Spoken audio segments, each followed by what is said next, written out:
স্বাগতম বিশাল ম্যাথ ক্লাসে। আজকে আমরা দিনাজপুর বোর্ড লিখে রাখি।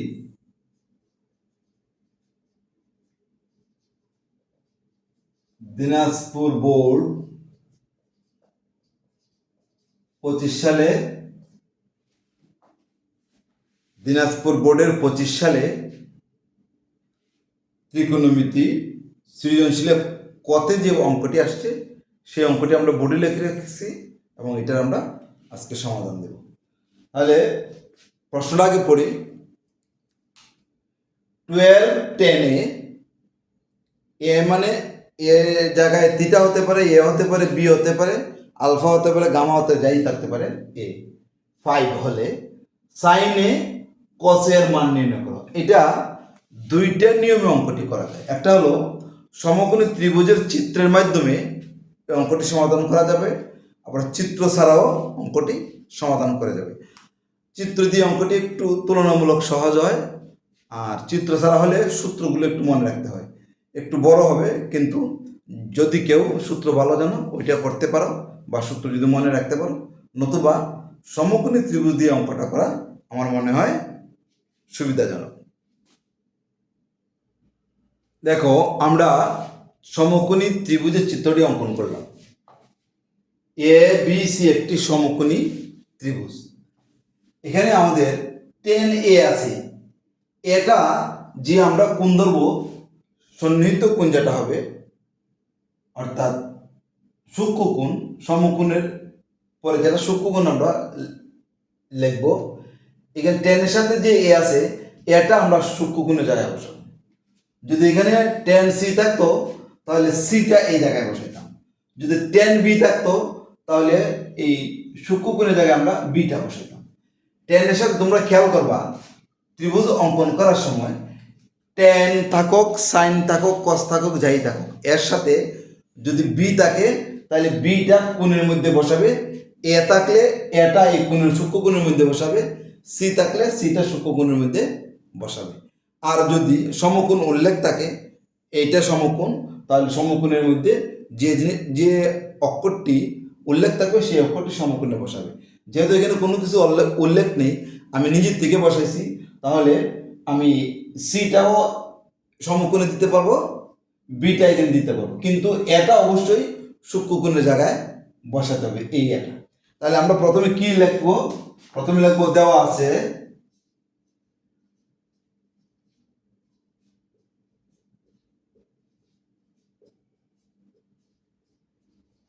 দেওয়া আছে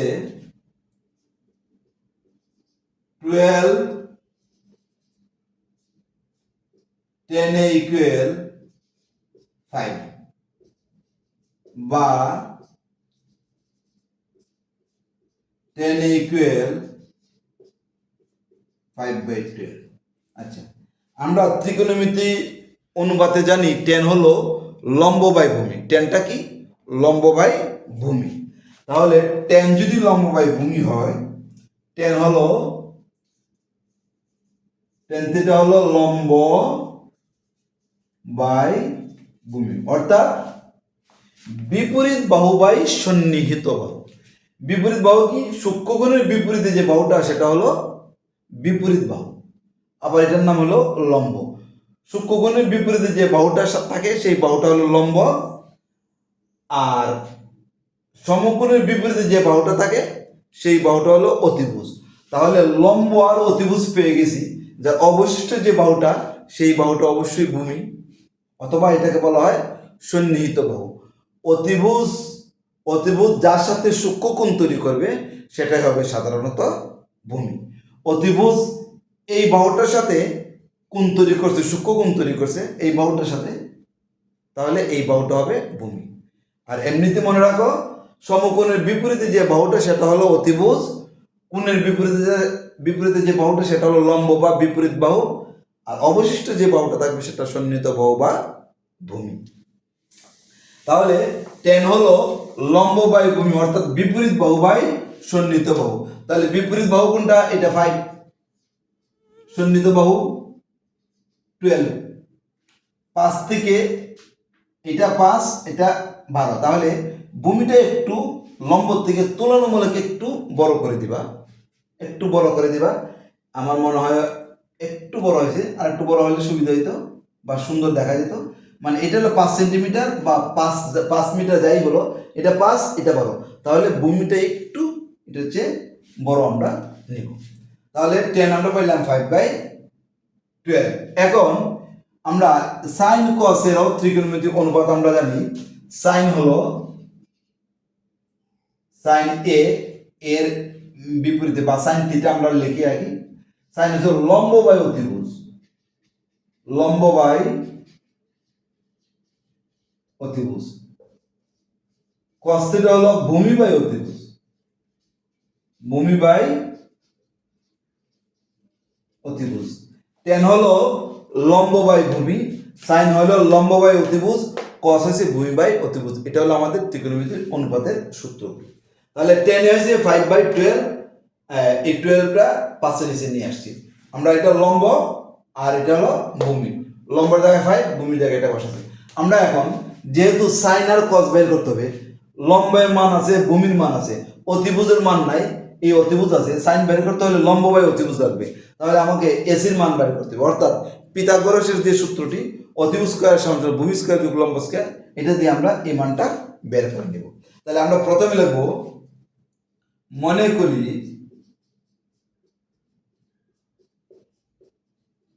করি এ বি সি একটি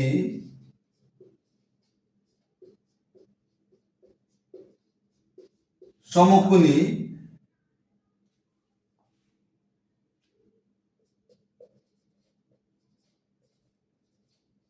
ত্রিভুজ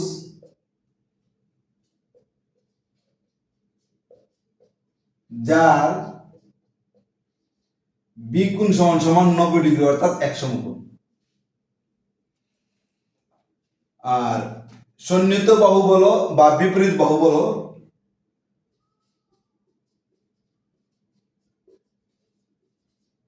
বিপরীত বাহুর একটা নাম কি? লম্ব।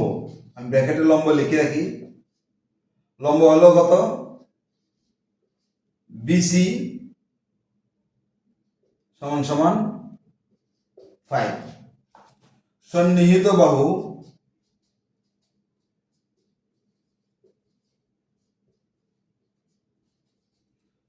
বাহুর একটা কি নাম? ভূমি। ভূমি হলো এবি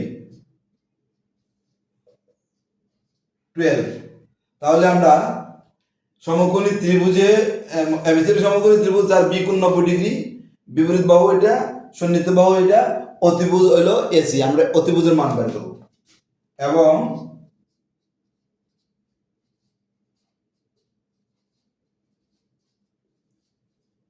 অতিভুজ সমান সমান হলো এসি, অতিভুজ এসি। এখন আমরা পিথাগোরাসের সূত্র প্রয়োগ করব। এটা একটু মুছে ফেলি, আমরা যে লিখছি এটা। পিথাগোরাসের সূত্র হলো অতিভুজ স্কয়ার, এদিক থেকে আসো এখানে,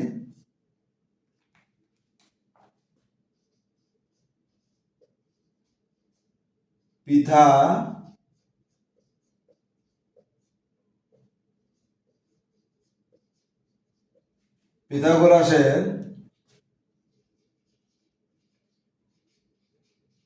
সূত্রানুযায়ী বা সূত্রানুসারে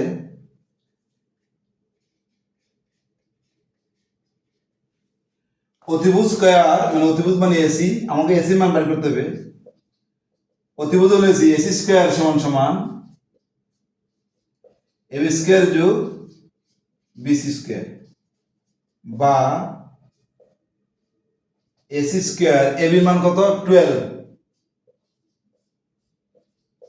বিসির মান হচ্ছে 5 হোল স্কয়ার। এবির মান আর বিসির মান আমরা বসাইলাম, বা 12 144 প্লাস 5 5 25, বা এসি স্কয়ার সমান সমান 169। বা এসি ইকুয়াল টু বর্গমূল করো 169 এর স্কয়ারের পরিবর্তে বর্গমূল, উভয় পক্ষে কি করি বর্গমূল করে, তাহলে এসি এর মান কত পাবো?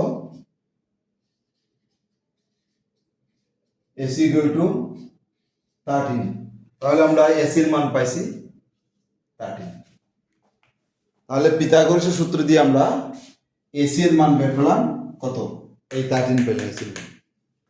বুঝতে পারছো? এসি এর মান 13। এখন আমরা সাইন এর মান আর কস এর মান আমরা নির্ণয় করব। তাহলে সাইন কি? লম্ব বাই অতিভুজ। আমরা এখন প্রদত্ত রাশিতে চলে যাই, এটা মুছে ফেলি।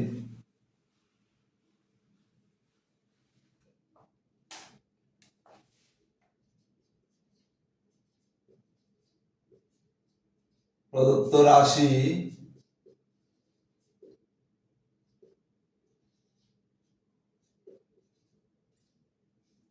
সাইন এ ইন্টু কসে। সাইন হলো লম্ব বাই অতিভুজ। লম্ব হলো কি? এই যে এটা বিপরীত লম্ব, মানে বিপরীত বাহু বাই অতিভুজ আর কি, অর্থাৎ লম্ব বাই অতিভুজ, অর্থাৎ BC by AC into cos হচ্ছে ভূমি বাই অতিভুজ। ভূমি মানে সন্নিহিত বাহু, এ বি বাই এসি। বিসির মান কত?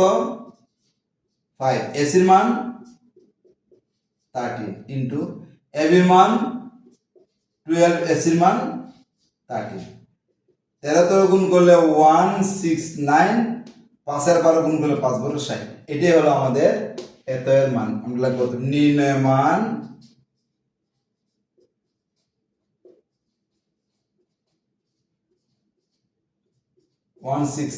এটাই হলো আনসার। তাহলে আশা করি বুঝতে পারছো। আজকের মতো এখানেই। অন্য কোনো দিন আমরা অন্য কোনো অঙ্ক নিয়ে আবার তোমাদের সামনে হাজির হব। আশা করি তোমরা আমাদের সাথে থাকবে।